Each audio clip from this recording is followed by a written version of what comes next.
ये है दिल्ली दर्पण।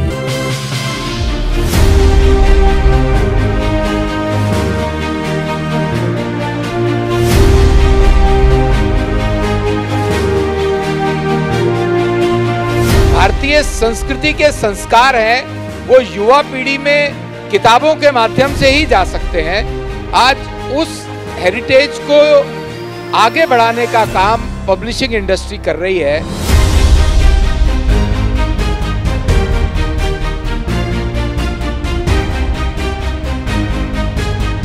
प्रिंटिंग एवं पब्लिशिंग यूथ दिल्ली को प्रकाशक नगर के रूप में विकसित करना चाहिए, ऐसी हमारी इच्छा है।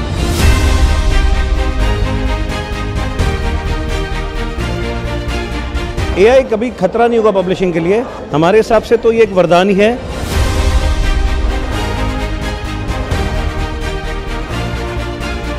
Federation of educational publishers of India FEPI द्वारा हर वर्ष आयोजित किया जाने वाला एक्सीलेंस इन बुक प्रोडक्शन समारोह शुक्रवार को नई दिल्ली में संपन्न हुआ।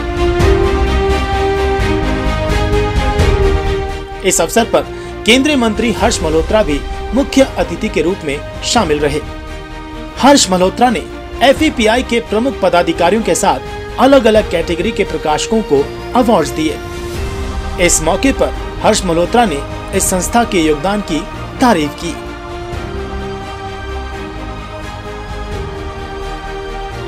इसलिए शायद इस ट्रेड की जो डिफिकल्टीज हैं और इसमें क्या क्या मुश्किलों के बावजूद, स्कूल से भी यहाँ पर लोग हैं, उसके बावजूद देश के यूथ को संस्कार देने का काम पब्लिशिंग इंडस्ट्री करती है, स्कूल्स करते हैं। और मैं समझता हूँ कि आज भारत जो विश्व की सबसे समृद्ध संस्कृति है, आज उस हेरिटेज को आगे बढ़ाने का काम पब्लिशिंग इंडस्ट्री कर रही है।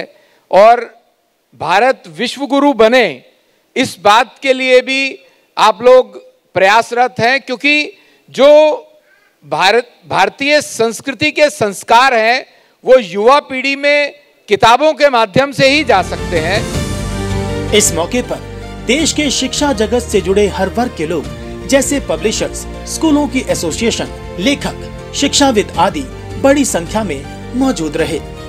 इस मौके पर FEPI के अध्यक्ष गोपाल शर्मा, महासचिव राजेश गुप्ता, कोषाध्यक्ष राजीव गोयल, सचिव राकेश गुप्ता और एडवाइजरी बोर्ड के हिमांशु गुप्ता और अतुल गुप्ता और उपाध्यक्ष नीरज गुप्ता ने आए हुए मुख्य अतिथियों का स्वागत किया। केंद्रीय मंत्री हर्ष मल्होत्रा ने राजनीतिक सफर का जिक्र करते हुए कहा कि वे भी हमारी ही इंडस्ट्री से जुड़े हैं। देश और दुनिया में किताबों की मांग को देखते हुए दिल्ली को एक प्रकाशक नगर बनाए जाने की जरूरत पर बल दिया। साथ ही किताबों को टैक्स फ्री करने की भी मांग की।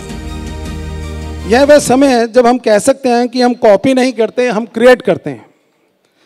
सिंगापुर के जुलांग शहर की तरह हम दिल्ली को एक प्रकाशक नगर बनाने की तरफ ले जा सकते हैं। आज हमारी पब्लिशिंग इंडस्ट्री को एक प्रकाशक नगर चाहिए। हमारी ये शब्द मेरे जरूर हो सकते हैं, लेकिन इन शब्दों में जो आत्मा है हमारे फाउंडर मेंबर्स की है। बहुत दिनों से हम प्रकाशक नगर की मांग करते रहे हैं। आज ऐसी वाइब्रेशन आ रही है कि ईश्वर शायद साक्षात रूप से हमारे सामने है और कहीं ना कहीं वो इच्छा पूर्ति हुई नजर आ रही है। तथा निजी प्रकाशन क्षेत्र को एजुकेशन सिस्टम में एक स्टेक होल्डर के रूप में सम्मिलित करने हेतु गुजारिश करता हूं। समारोह में इस बात पर भी चर्चा हुई कि कृत्रिम बुद्धिमत्ता यानी AI के बढ़ते प्रयोग का प्रकाशन उद्योग और शिक्षा जगत पर क्या असर पड़ रहा है। ये बदलाव प्रकाशन जगत के लिए अवसर है या खतरा, इस पर अपने विचार रखे गए। ज्यादातर प्रकाशकों ने AI को उपयोगी और सहयोगी माना। जिस तरह से AI जिस स्पीड से आगे बढ़ रहा है और जिस फायर की तरह स्प्रेड हो रहा है, तो हम पब्लिशर्स के लिए एक बहुत अच्छी अपॉर्चुनिटी है। और जो डिपेंडेंसी हम लोगों को डिफरेंट क्योंकि पब्लिशिंग हाउस एक ऐसा बिजनेस है जिसके अंदर आप बहुत सारे लोगों को मिला के बिजनेस अचीव हमें करना पड़ता है, बट एआई के थ्रू आप बहुत ज़्यादा लोगों पे डिपेंडेंट नहीं रहेंगे। एआई का हम अच्छा यूज़ करें तो इट्स गुड, लेकिन आजकल की जो नई जनरेशन है वो हर ये जो डिजिटल कंटेंट, डिजिटल मीडिया, हर डिजिटल का मिसयूज़ ज़्यादा हो रहा है। एआई कभी खतरा नहीं होगा पब्लिशिंग के लिए। देखिए एक बड़ी पुरानी कहावत थी जो हमें बचपन में भी बताया जाता था जब स्कूल में पढ़ते थे कि विज्ञान अभिशाप या वरदान। तो ये अपने ऊपर है कि हम उसको अभिशाप की तरह लें या वरदान की तरह लें। हमारे हिसाब से तो ये एक वरदान ही है। जो काम हमें काफ़ी समय लगता था, एआईएस जो है वो एक डेटा सेंटर है जहाँ से आपको डेटा निकालना होता है। अब वो डेटा आपको बड़े रिफाइंड तरीके से देता है, दैट इज ओनली एआई।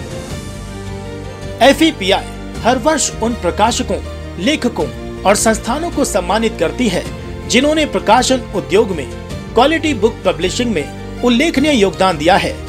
इसमें बेस्ट पब्लिशर, बेस्ट स्कूल और बेस्ट ऑथर जैसी श्रेणियां शामिल होती हैं। इस वर्ष 100 लोगों को सम्मानित किया गया। प्रकाशक के साथ साथ स्कूल संचालक भी इस अवार्ड को बेहद उपयोगी और जरूरी मानते हैं। तो एजुकेशन से लोग जितने भी जुड़े हुए हैं, book sellers, schools, authors, teachers और पब्लिशर्स, हम इन सबको एक मंच पे बुलाते हैं ताकि हम उनको ऑनर करें, जो उनकी जो उन्होंने एजुकेशन के लिए किया है अभी तक, उसको हम सबके सामने अवार्ड देके उनको सम्मानित करते हैं ताकि उनको एक मोटिवेशन मिले। हमारे पब्लिशर्स में जितनी भी हम जागृति ला सकते हैं और इनके बारे में हम जान सकते हैं कि हमारे जितने पब्लिशर भाई हैं वो इस अवार्ड फंक्शन के थ्रू आपस में जुड़ते हैं, उनको रिकग्नाइज़ किया जाता है, उनकी क्वालिटी को रिकग्नाइज़ किया जाता है, जिससे कि वो और तत्पर हों और रिस्पॉन्सिबिलिटी समझे अपनी किताबों को और अच्छी तरीके से निकालने में। कुल मिलाकर ये साफ संदेश सामने आया कि चाहे बात अवसर की हो या चुनौती की, देश की सबसे बड़ी एजुकेशनल पब्लिशर्स फेडरेशन ने न सिर्फ इस बदलाव का सामना किया बल्कि सभी को एक मंच पर लाकर सफलता भी हासिल की। अब एआई से मुकाबला करने के लिए नहीं बल्कि उसे साथ लेकर आगे बढ़ने के लिए भी पूरा प्रकाशन उद्योग तैयार है। कैमरामैन शुभम के साथ राजेंद्र स्वामी, दिल्ली दर्पण टीवी।